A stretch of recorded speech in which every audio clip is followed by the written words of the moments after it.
Yeah, beverages is proven to be a little harder than what we wanted to do. Beverages often are made, if they're made from full spectrum distillate, they often really taste not so great. And then if they're made with an isolate, they lose all of the wonderful other phytocannabinoids that could be in that plant, in that drink. So it's been really hard for us to kind of walk that fine line. We don't take a lot of our material and make it into an isolate because we would see that as a waste. All of these Yeah. beautiful cannabinoids, we want to make sure they're all there and that they're together and that they're hanging out. I don't want to separate The, that. the entourage effect. Exactly. I want them to entourage their way through my bloodstream. Be with all their buddies. Yeah, and to pull one out, it certainly can be effective for people, but it's not as effective. Welcome to the Ingredient Evolution, your go-to podcast for insights into the world of formulation and manufacturing, with a special focus on cannabis and cosmetics. Join your host and CEO of Elixir Ingredients, Dan Margineau, as we explore the cutting-edge science and innovation behind creating top-tier products. My name is Mike Simpson. I'm the co-founder, co-owner of Lovewell Farms. We are Rhode Island's only USDA organic hemp farm. We're also the only folks growing cannabis outdoors in the state of Rhode Island. We've been growing since about 2019. Started the company in 2018. And we provide a variety of products from smokable flower to tinctures, high potency topicals. Just started to get into the gummies game, which is a very important one in the CBD realm. And we grow about 3 acres. We got 1,000 plants this year, growing cakeberry brulee and sour electra for our varieties. Yeah. More about myself. I come from about 20 years of working in cannabis policy. Started for a lobbying organization called Marijuana Policy Project, which is based out of DC. I was working for them in Maine. I was helping with the strengthening of their compassion centers as a part of their medical program in like 2006, doing kind of signature drives and organizing folks to gather signatures, things like that, but also spend time, at the local level, going to town councils throughout the state, city councils, interacting with folks as they're trying to set new policies in their towns and cities. Wonderful. And then more recently, when I came back home to Rhode Island, where I'm from, I had been working in policy and eventually became the assistant director to Regulate Rhode Island. Regulate Rhode Island at the time was also a Marijuana Policy Project funded organization, and they were kind of specifically about regulating cannabis in Rhode Island or legalizing cannabis. And so, I worked to push that in 2018. Then I kind of left doing that, went into graduate school, ended up studying plant medicine specifically, and then kind of came out of that and really kind of went full speed ahead with the company and the farm. Where'd you go to study plant medicine? I was at Brown. I'm here in Providence, Rhode Island. Okay. So, and it was specifically not really from a medicinal space, but from a history program. So kind of looking at the role that Native American medicine women played in the transatlantic Enlightenment thinkers. So kind of these early 17th century British colonists sending back information to Great Britain and basically creating what we now call capital S science. What role did indigenous people play in teaching folks about science at that time, basically? The powers of observation. But yeah, that ended up, I researched really strange medicines, specifically abortifacients, which are plant medicines that you can take to terminate a pregnancy or just regulate menstruation, or in really high doses, you can use them to poison people. Huh. That sounds like interesting. Yeah, it's graduate school. I don't know. Yeah. Various uses of that. So, Yes. Okay. Awesome. And so the plant medicine, now you're kind of in plant medicine.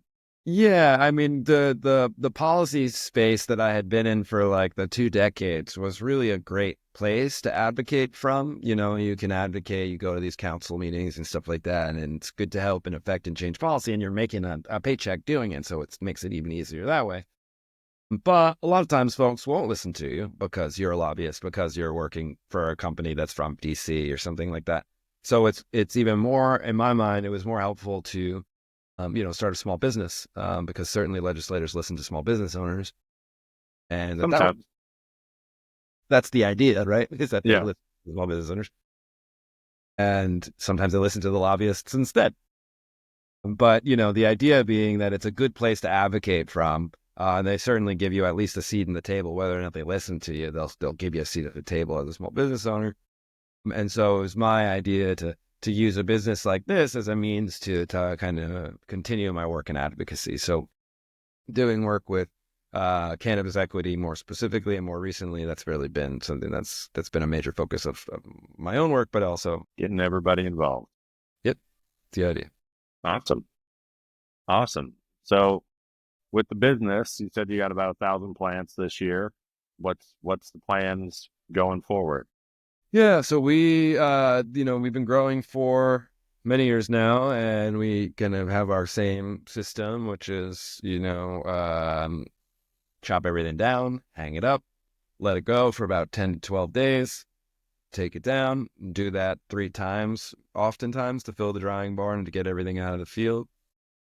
And then we'll take that material and kind of designate some for smokable flour and designate others for extract grade. And then all the extract grade stuff gets extracted ideally as fast as possible, so we get all those beautiful fresh cannabinoids. And then the smokable flour goes into the curing process. And that stuff we stick around, and that'll be something that we like sell to a dispensary or a smoke shop or something like that, where they're going to most like THC flour. Okay.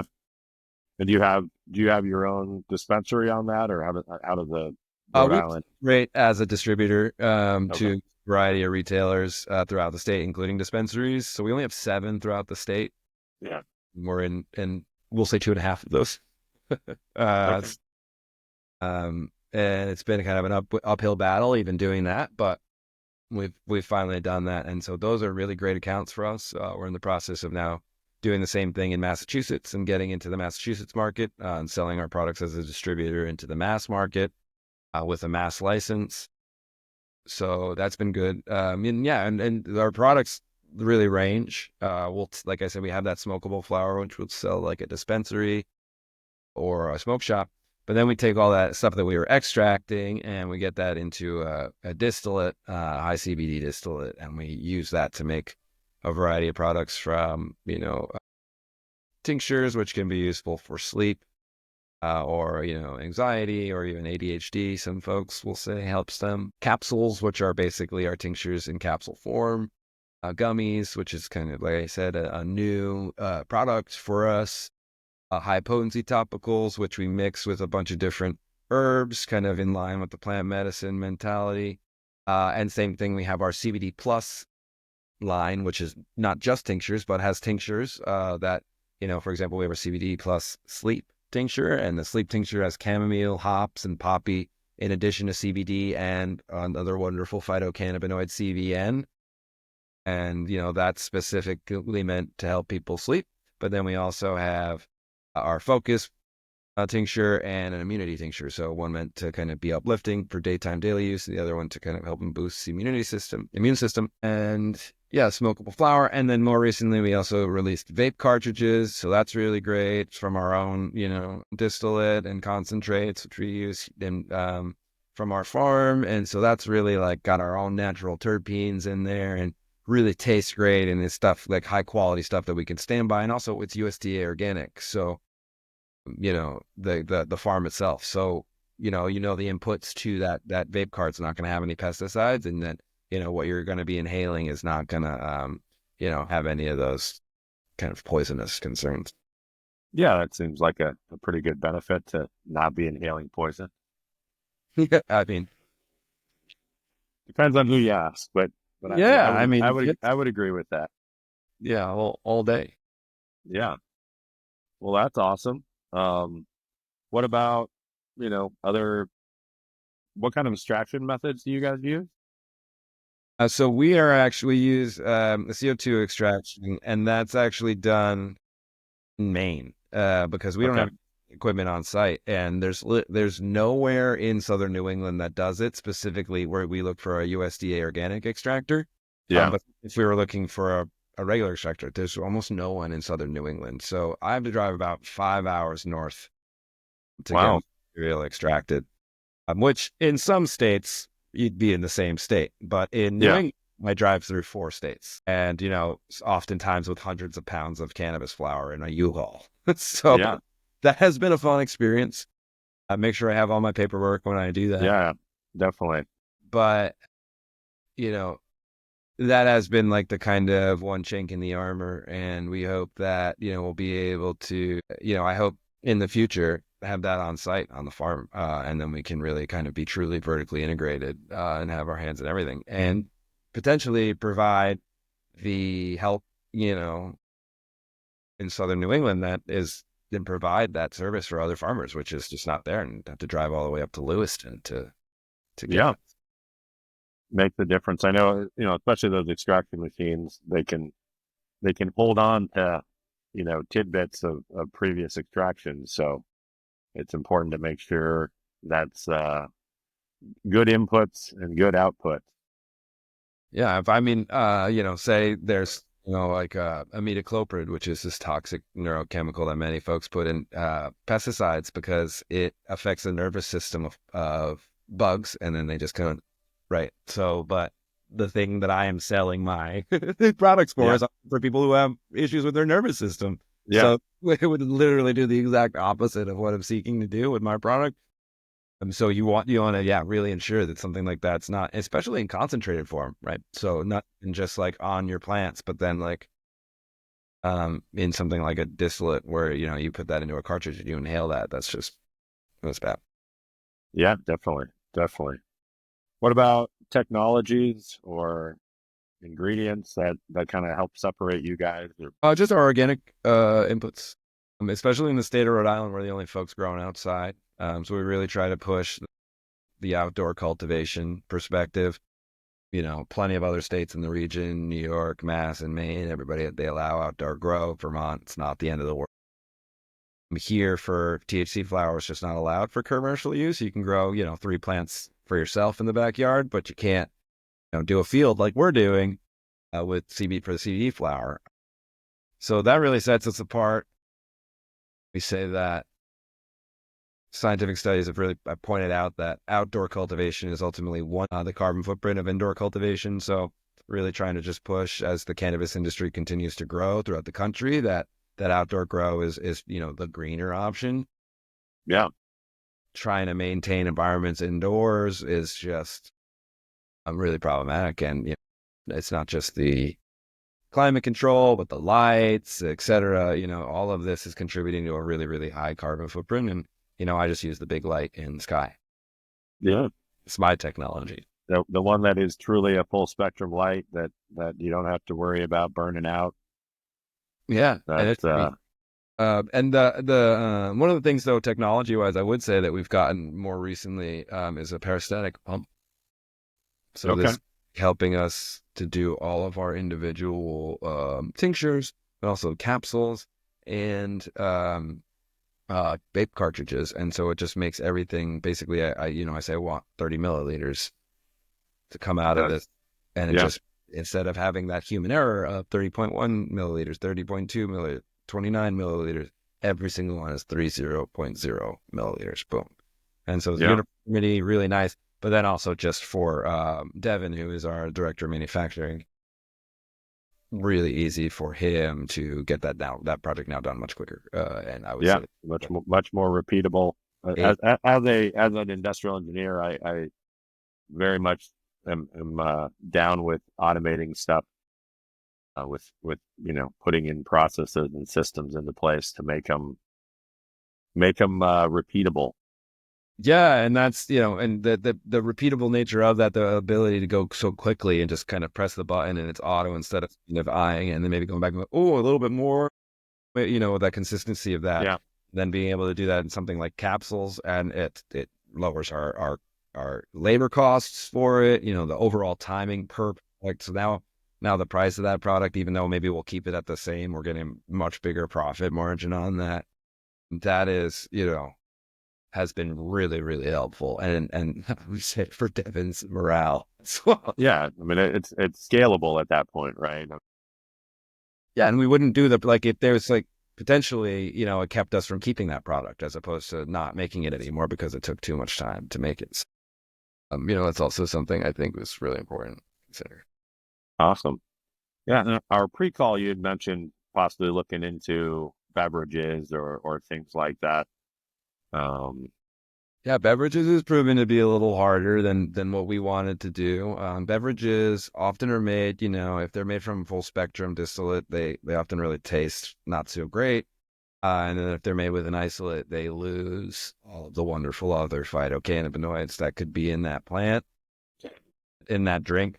So it's been really hard for us to kind of walk that fine line. We don't take a lot of our material and make it into an isolate because we would see that as a waste. All of these beautiful cannabinoids, we want to make sure they're all there and that they're together and that they're hanging out. I don't want to separate the entourage effect. Exactly. I want them to entourage their way through my bloodstream. Be with all their buddies. Yeah, and to pull one out, it certainly can be effective for people, but it's not as effective. And so wanting to kind of maintain the integrity of our products and kind of our whole shtick of trying to keep things, natural and with these nice outdoor, phytocannabinoids, we want to use them all instead of using our stuff to make an isolate. So still trying to figure that out. The CBD beverage kind of market is massive. So we really do want to get a piece of it. We had also previously kind of stayed out of gummies because we just didn't want to do like a sugar candy. And it's kind of why we'd done something like a capsule. But, I worked at farmers markets for us. And I mean, hand to God, every market. You guys sell gummies? No, actually, we don't. We have these capsules here, though, if you'd like to try those out. And then we have a whole shtick about how, capsules and gummies aren't that great because they still go through your digestive system. And a tincture, which is in like a coconut oil, is going to get absorbed in your bloodstream under your tongue. And so that bypasses the digestive system. So actually, it's more effective. And they'll still say, oh, I like gummies.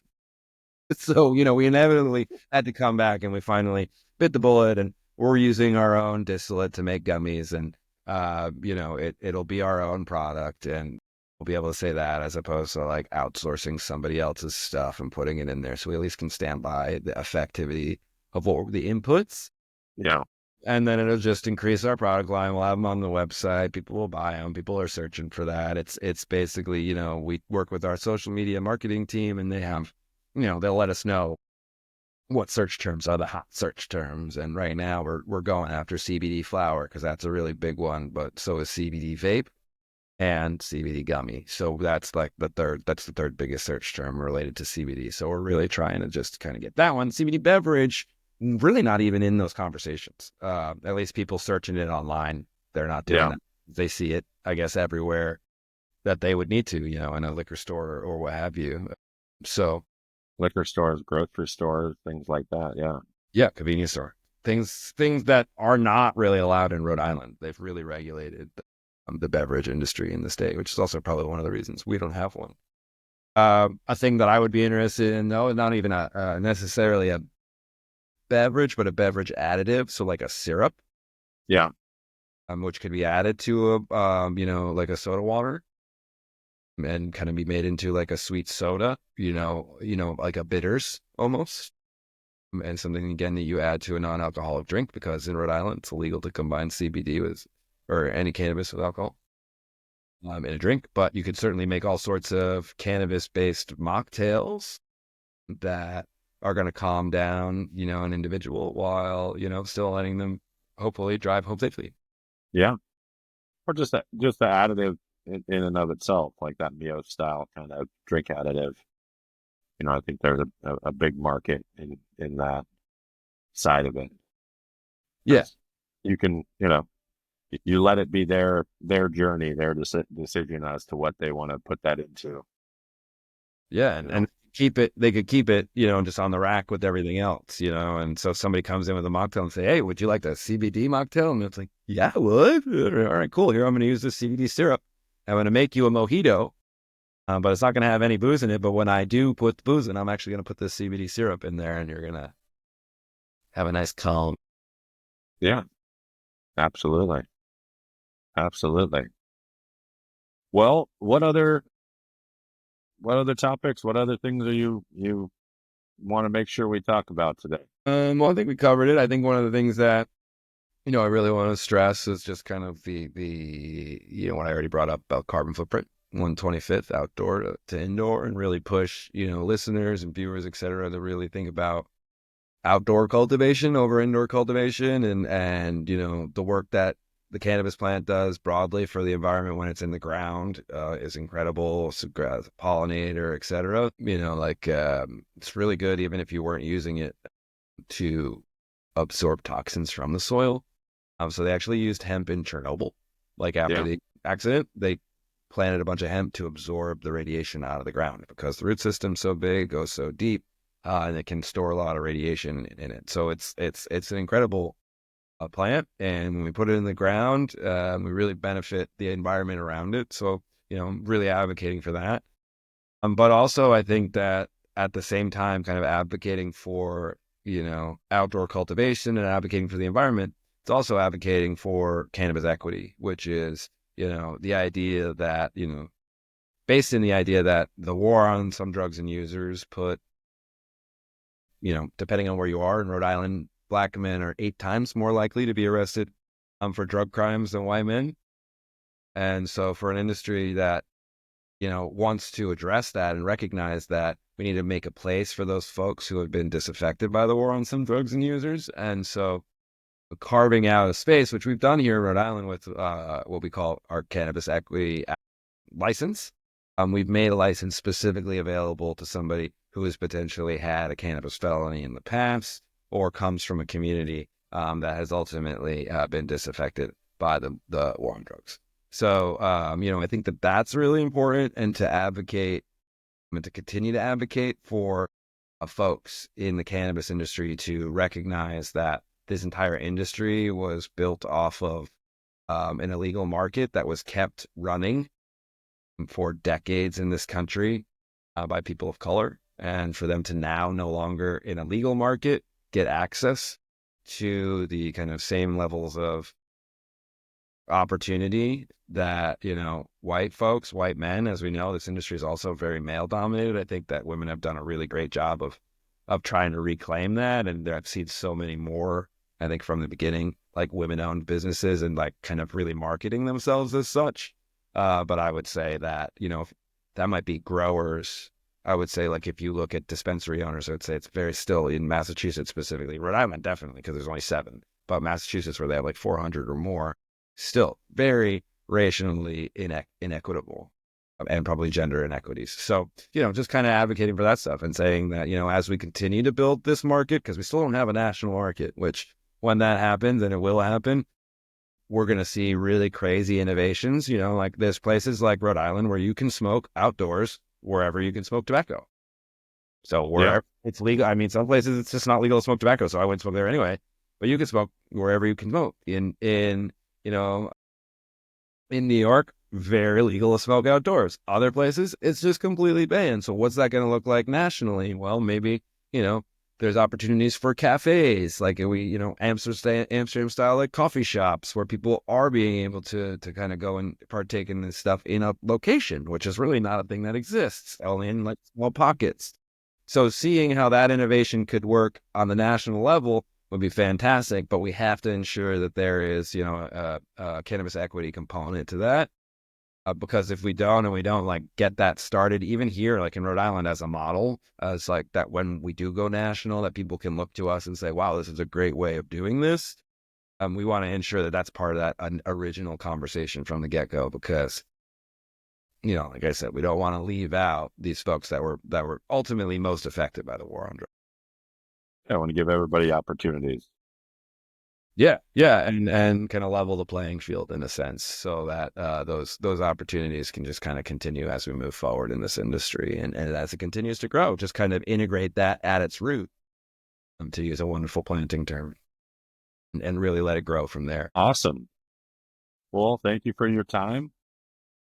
Where can people find you?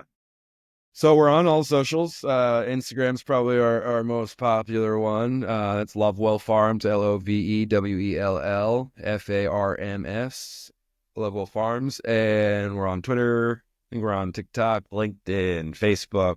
And then lovewellfarms.com is the best place you can get our products. We ship to all 50 states. We have an online store. About to release a brand new product for, I think it's $100, $100 ounce pre-ground flour. Ship right to your house. Wonderful. Well, thank you, Mike, for your time, and we'll talk soon. Thank you so much.